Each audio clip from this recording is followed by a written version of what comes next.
Student, your teacher Vishnu Agarwal is here. बच्चों, आज मैं आपको एक्सपोनेंट के बारे में बताऊंगा। उससे पहले मैं आपसे एक रिक्वेस्ट करना चाहता हूँ कि जिन बच्चों ने अभी तक हमारा चैनल सब्सक्राइब नहीं करा है वो हमारा चैनल सब्सक्राइब कर दें, और जिन्होंने वीडियोस नहीं लाइक करी है प्रीवियस, वो भी उनको लाइक कर दें। बच्चों, आज हम एक्सपोनेंट के बारे में स्टडी करेंगे। कुछ बच्चों की डिमांड आ रही थी, तभी मैंने ये टॉपिक उठाया है। ठीक है बच्चों, आज हम एक्सपोनेंट्स के डिफरेंट लॉज, एक्सपोनेंट्स को और कौन से नेम से, वेरियस डिफरेंट नेम से कॉल करते हैं, उनके बारे में बताएंगे। Let start. बच्चों, एक्सपोनेंट, स्टूडेंट, एक्सपोनेंट्स को आप पावर भी बोलते हो, आप पावर भी बोल सकते हैं इसको, आप सर्ट्स भी बोल सकते हैं, आप इंडाइसिस भी बोल सकते हैं, आप एक्सपोनेंट बोल सकते हैं। एक्सपोनेंट को आप पावर बोल सकते हैं, सर्ट्स बोल सकते हैं, इंडाइसिस बोल सकते हैं। ओके स्टूडेंट्स, ये डिफरेंट नेम्स हैं, तो आप कंफ्यूज ना हो। वैसे छोटे स्टैंडर्ड में 8 तक स्टैंडर्ड तक पावर और एक्सपोनेंट ये दो वर्ड्स का ज़्यादा यूज़ होता है। सर्ट्स और इंडाइसिस थोड़ी हायर क्लासेस में यूज़ होते हैं। तो हम आपको बताते हैं कि एक्सपोनेंट, पावर होते क्या हैं। चलो लेट स्टार्ट। सबसे पहले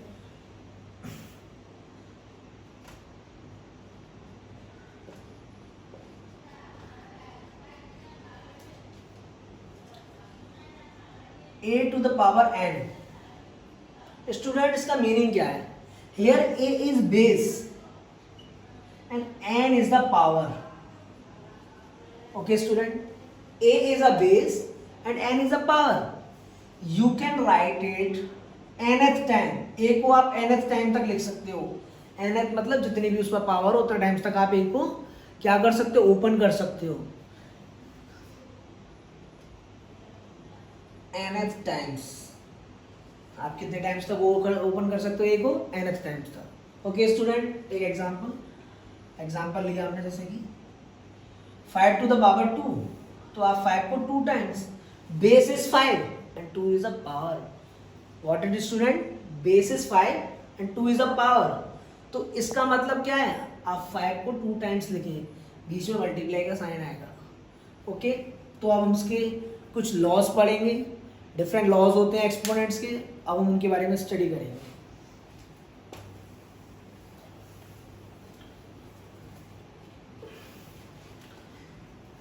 first law, laws of exponents.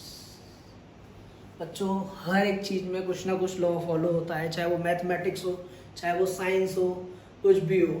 सबसे पहला लॉ है, उसके बारे में आपको डिस्क्राइब करेंगे। जब आपके बेस सेम हो और पावर डिफरेंट हो, जैसे कि a to the power b multiply a to the power c, a to the power b and a to the power c। बहुत से लोग a की पावर m मल्टीप्लाई a की पावर n लेती है, उसमें भी लिख लीजिए, कोई इसमें डिफरेंस नहीं है। तो पावर क्या हो जाती है स्टूडेंट? ऐड हो जाती है। क्या हो जाती है? बेस कॉमन हो जाता है, पावर ऐड हो जाती है। फॉर एग्जाम्पल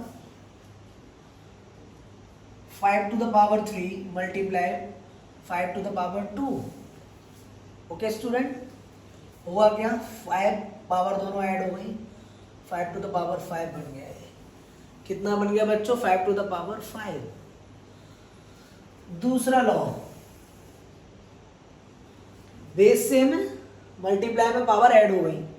वहीं अगर आपकी डिवाइड की कंडीशन होती तो पावर माइनस हो जाती है स्टूडेंट। क्या हो जाती है students? Power minus. For example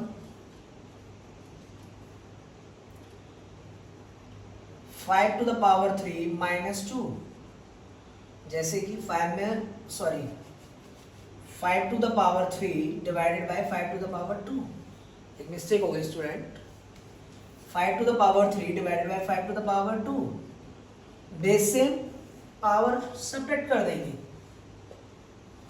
power कितनी बची? 5 to the power 1। एक और क्वेश्चन इसी से रिलेटेड, वन मोर एग्जाम्पल इसी लॉ से रिलेटेड।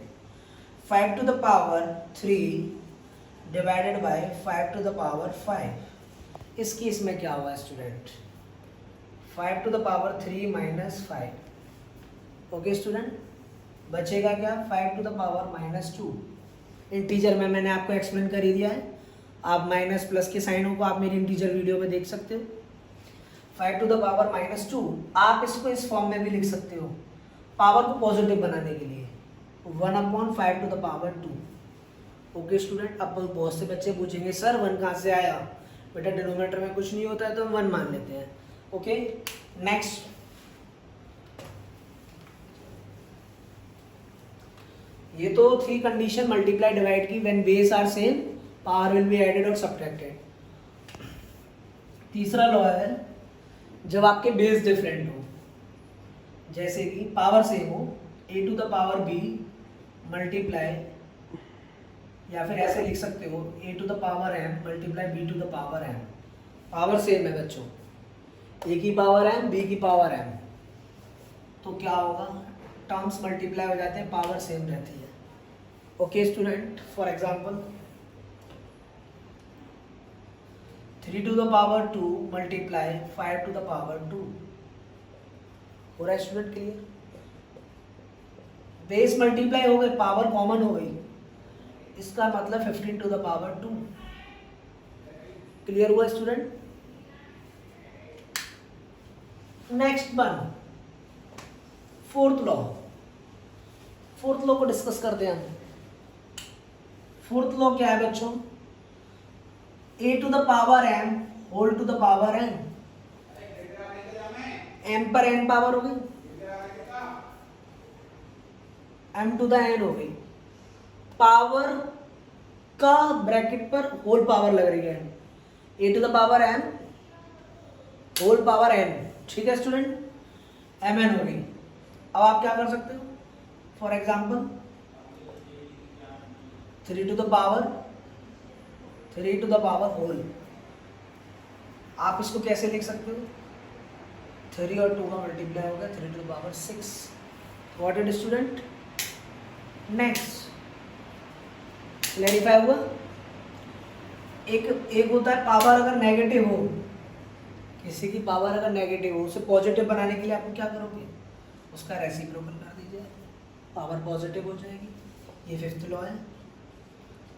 फॉर एग्जाम्पल अभी हमने पीछे सॉल्व करा भी था 5 टू द पावर -2। ठीक है, क्लियर हुआ? और भी लॉज हैं, उनको एक्सप्लेन करता हूं मैं।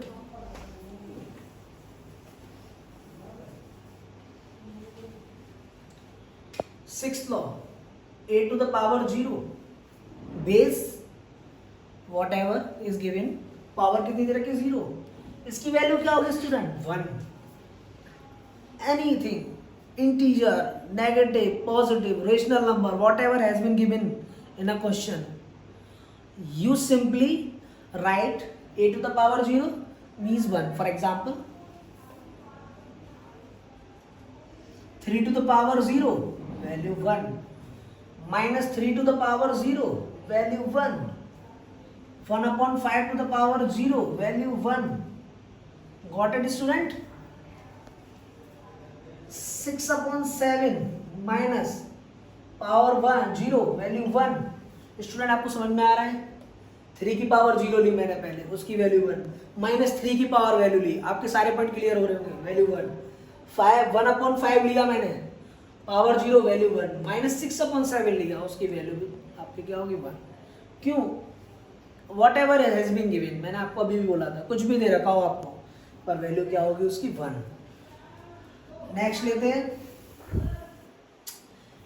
a to the power m और a to the power n। अभी मैंने पीछे बताया था, सॉरी ये तो बता चुका हूँ मैं आपको student, just like this a/b की पावर m। a पर भी पावर m लग रही है, b पर भी पावर m लग रही है, इसका मतलब a/b होल पर पावर m लग रही है ना बच्चों, इसका मतलब a की भी पावर m है और b की भी पावर m है। क्लियर हुआ student? For example 3/5 to the power 2, it means 3 की भी पावर 2 और 5 की भी पावर 2। समझ में आ रहा है बच्चों? और मैं आपको और चीजें बताता हूं, जैसे कि कुछ क्वेश्चंस करते हैं, ठीक है? एग्जाम्पल लेते हैं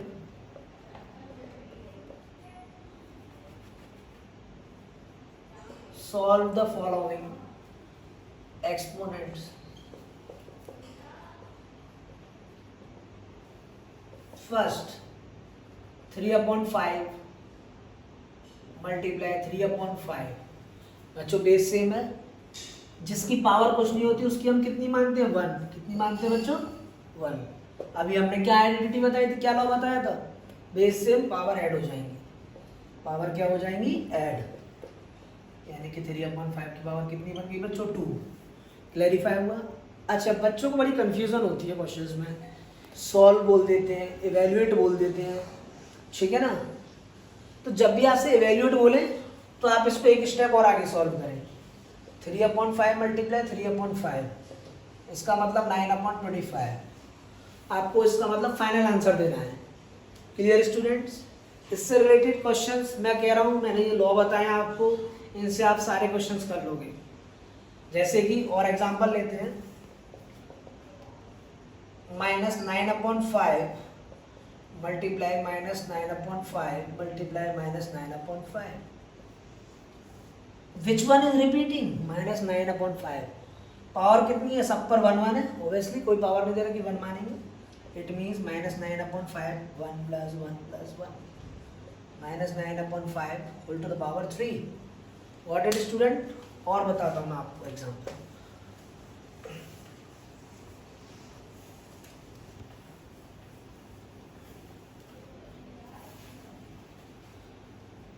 ठीक है स्टूडेंट, लास्ट एग्जाम्पल जिससे आपको क्लियरिफाई हो जाएगा। ये कुछ एग्जाम्पल है, जैसे कि -3 to the power 0 plus 7 to the power -1 plus 3 to the power 2। कुछ ऐसे क्वेश्चन आ जाते हैं बच्चे, तो आप कैसे सॉल्व करोगे। पावर -3 की पावर कितनी है बच्चों, 0। What is the value of this, 1। 7 की पावर कितनी है बच्चों, -1। क्या वैल्यू होगी, 1/7। मैंने आपको बताया था किसी की पावर माइनस हो आप उसको क्या कर लोगे, नेगेटिव से पॉजिटिव बनाओगे। कैसे बनाओगे, आप उसका रेसिप्रोकल कर दोगे, कुछ भी हो, ठीक है। 3 to the power 2 मीन्स 9। बहुत से बच्चे क्या करेंगे बच्चों, इस 9 को ना लिख के 3 2 6 कर देंगे। No, this is the wrong method. 3 2 6 नहीं करना। It means 3 is repeating, means 3 3 9, denominator 1। You will take LCM of 7 1 1। LCM क्या होगा, जब सिंगल नंबर और उसके साथ 1 हो तो आपका एलसीएम, वो नंबर जो बड़ा वाला नंबर होता है 1 के अलावा एक्सेप्ट देन 1, वो नंबर आपका एलसीएम हो जाता है। जैसे कि यहाँ पे 7 आपका एलसीएम हो गया। 1 से आप किसी भी नंबर को डिवाइड करते हो, वैसे आपको एलसीएम के रूल्स पता होंगे। 1 से किसी भी नंबर को डिवाइड करते हैं तो वो नंबर खुद रिटर्न होकर आ जाता है। 1 7 का 7, 7 का ऊपर मल्टीप्लाई करेंगे तो क्या आएगा, 7। फिर 7 से 7 को डिवाइड करेंगे 1 टाइम, 1 का ऊपर मल्टीप्लाई करेंगे 1। 1 से 7 को डिवाइड करेंगे 7 टाइम्स, 7 9 63। ये कितना हुआ स्टूडेंट, 71/7। क्लैरिफाई हुआ स्टूडेंट्स। आपको कोई डाउट हो तो मेरी वीडियो के लास्ट में कमेंट करें, आप देखने के बाद में कोई क्वेश्चन हो वो बताएं। और मैं बहुत ही ज़्यादा क्या कहना चाहूँगा, I am very thankful to all my subscriber, जिनकी वजह से मैं 100 सब्सक्राइबर का रिकॉर्ड पार कर पाया हूँ। I hope so I will become a 200 subscriber very fast. Thank you for watching my videos.